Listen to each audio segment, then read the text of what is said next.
દ્વારકાધીશ. તો સ્વાગત કરું છું તમારા નવા બ્લોગમાં. તો ગાઈસ શુભ સવાર પડી ગઈ છે અને આપણે ચા નાસ્તો બનાવીએ છીએ.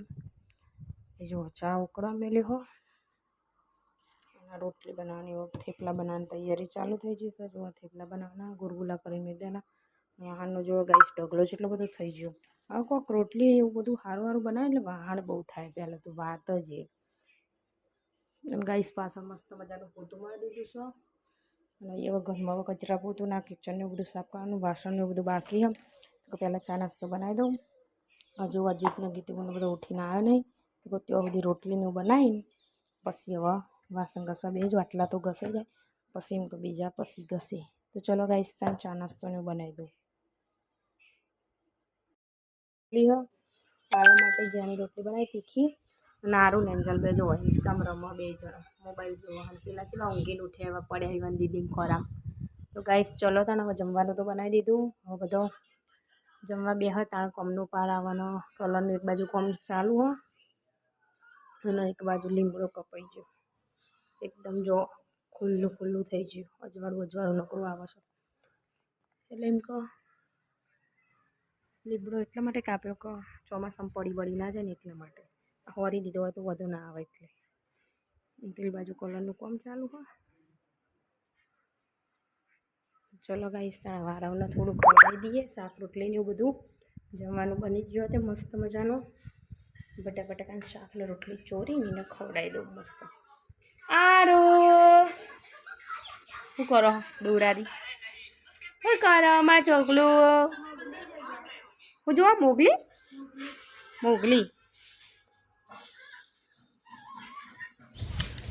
તો ગાઈસ ફાઇનલી આજે અમારે લેબડા કાપવાનું કામકાજ ચાલુ થઈ ગયું. સુરાભાઈ કાપસ ઉપર અને આ બધું નહીં હજી ટીના ભાઈ વાયર ઉપર પેલું જાય ને બધાનું લાકડો થઈ જાય એવા નહીં હે લાખ ચાહે 12 મહિનાના આટલા લાકડા 12 મહિનાના ઓછા થાય તાણા એમ જ ને. તમે ના કીધું કે 12 મહિનાના થઈ જાય 6 મહિના. ઓહો કોઈ કેવું બોલો તા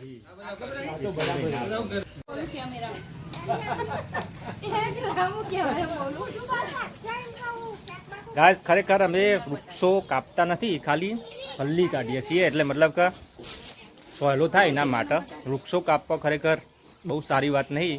વૃક્ષોનું ખરેખર આપણે કાયદેસર જતન કરવું જોઈએ અને દર વર્ષે આપણે વૃક્ષો વાવવા જોઈએ, વૃક્ષોની રક્ષા પણ કરવી જોઈએ. કારણ કે જો વૃક્ષો હોય તો જ આપણે છીએ. વરસાદ હા બધું જ એના કારણે જ છે. તો અમે આ વિડીયો બનાવ્યો હોય પણ એનો મતલબ એ નહીં કે અમે વૃક્ષો કાપી નાખીએ. ખાલી વૃક્ષ આ લીમડાનું ઝાડ હોય એને કાપીએ છીએ મતલબ છોયલા માટે. પૂરેપૂરું આપણે કાપવાનું નહીં, છોયલો આવે ને એના માટે. જો એને કાપીએ નહીં તો આવી સોટીઓ જેવું થઈ જાય અને સોયલો આવે નહીં એ કારણથી. બાકી હું પણ પ્રકૃતિ પ્રેમી છું અને વૃક્ષોનું જતન કરવું એ માણસનો ખરેખર ધર્મ છે. તો એવું ના સમજી લેવું કે અમે વૃક્ષો કાપી નાખીએ છીએ. ખરેખર તમે જોઈ શકો છો કે અમારા જે ઘરના કોરે મોર બધા વૃક્ષો જ છે. આ જુઓ, આ બાજુ જુઓ, બધી બાજુ એ નવા વૃક્ષો પણ અમે વાવીએ જ છીએ. એટલે દરેક માણસે 1 વર્ષની અંદર કમસે કમ 2-3 વૃક્ષ તો વાવવા જરૂરી છે. બરાબર, આ જ મારો સંદેશ છે આમાં. લો